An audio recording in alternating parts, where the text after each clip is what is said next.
Class students,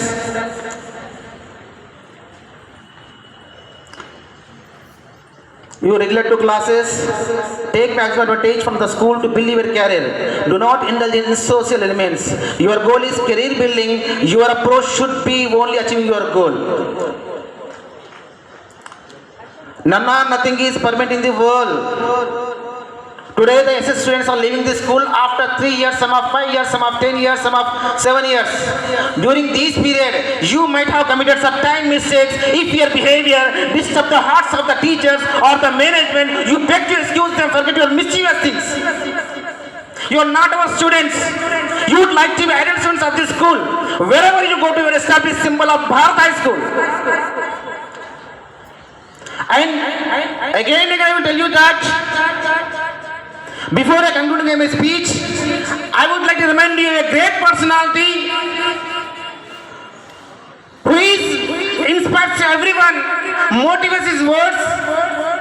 He is none other than, you know very well, he is Nick Vujicic. Do you know that? Nick Vujicic, who stands as an inspiration to others, people with their great qualities, faith, willpower and perseverance.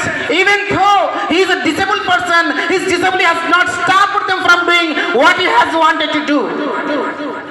Despite the absence of his limbs, he plays football, golf, cement surf. As a child, he struggled mentally, physically and financially broke. One day, Nick was deeply depressed and his mother crying, and he told that he wanted to kill himself and decided to end his life by drowning himself in a bathtub, but luckily he wasn't successful in his attempt.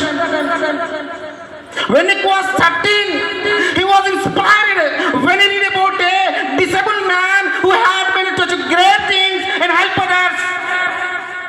He understood that God had given him the life to give hope to others.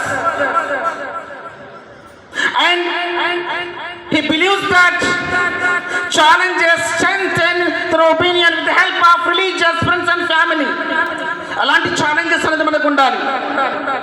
ఎవరైతే నువ్వు చేయలేవు ఈ పని అని చెప్పారో, నువ్వు swim చేయలేని చెప్పారో, నేను చేసి చూపిస్తా అని, 2 చేతులు లేకపోయినా 2 కాళ్ళు లేకపోయినా నేను చేసి చూపిస్తా అని స్విమ్ చేసి చూపించాడు నీకు విధికి. నువ్వు గోల్ పాట ఆడలేవు, నీ వల్ల కాదు, నువ్వు చేయలేవతే, నా వల్ల కాకపోతే ఎవరి వల్ల కాదు, నాకు చేయలేకపోతే, నాకు కాళ్ళు లేకపోతే నేను గోల్ పాట ఆడగనా, ఖచ్చితంగా ఆడతాను, ఆడి చూపిస్తాను. గోల్ పాట ఆడిండు.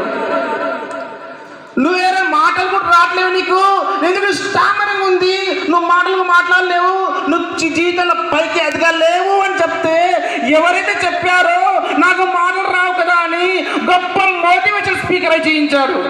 అది కరేజెస్. క్షమించే తత్వం అనేది మార్చాలి, క్షమించే తత్వం ఉండాలి.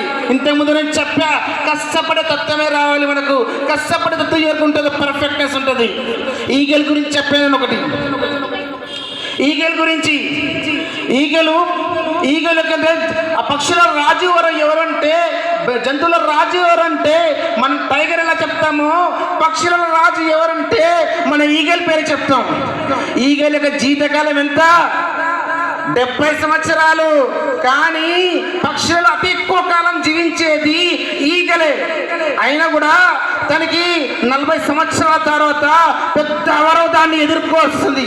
ఎలాంటి అవరోధం అంటే 30 సంవత్సరాలు దాటిన తర్వాత, అది ముసలైపోయిన తర్వాత తన యొక్క ప్రాబ్లమ్స్ మొత్తం, ఎందుకంటే తన యొక్క ఏదైతే తనకు చేతులు ఉన్నాయో ఆ ఉన్నటువంటి చేతులు మొత్తం ముసలి తొలగైపోతాయి, పనికిరాగా ఉంటాయి. ఏదైతే తన నోస్ ఉంటాయో ఆ నోస్ కూడా వేట చేరని పరిస్థితి ఉంటుంది. ఏదైతే తన రెక్కలు ఉన్నాయో ఆ రెక్కలు కూడా డొక్కలైపోయిపోతాయి, లోపడైపోతాయి. ఎందుకంటే ముసలి అయితే ఉండబోతుంది.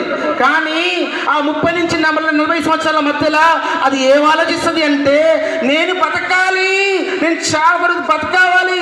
2 ఆప్షన్స్ ఉన్నాయి కదా, మరణమా లేకపోతే జీవితమా. అంటే ఏమి ఎన్నుకున్నది? జీవితాన్ని ఎన్నుకున్నది. ఆ జీవితాన్ని ఎన్నుకోవాలని ఏం చేసింది అంటే ఎక్కడ పోయింది? ఒక ఉన్నటువంటి కొండపైకి ఎక్కింది. చాలా దూరం ఒక కొండపైన ఎక్కింది. ఎక్కి ఆ కొండ దగ్గర పోయి పైన కూర్చొని ఎంత పత్తి ఉన్నా తన ముక్కుని ఆ ఉన్న బండరాయితో కొట్టి కొట్టి కొట్టి కొట్టి ఆ ఉన్న వంకరపోయిన ముక్కుని కొట్టుకున్నది. ఎంత కష్టకరమైన తన చేతులను ఏదో ఉన్నాయో పంజా ఉంటాయి కదా, ఆ పంజాలను కొట్టి కొట్టి కొట్టి ఆ పంజాలు ఉన్నటువంటి గోళ్ళు మీద కొట్టుకున్నది. ఏం చేసింది? ఎప్పుడో కొత్త ముక్కు కోసం ఎదురు చూసింది, మళ్ళీ కొత్త పంజా గోళ్ళు కోసం ఎదురు చూసింది.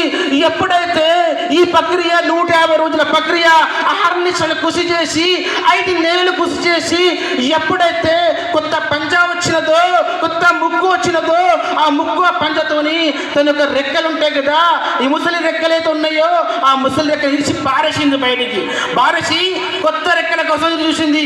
మొత్తం 150 రోజుల ప్రక్రియ 5 నెలలు కంటిన్యూషన్ చేస్తూ చేస్తూ అది కొత్త ఒక రోజు ఎలా తయారైపోద్ది అంటే కొత్త పంజాతో, కొత్త గోళ్ళతో, కొత్త ముక్కుతో మళ్ళీ ఎదుర్కొంత బయటికి వస్తుంది.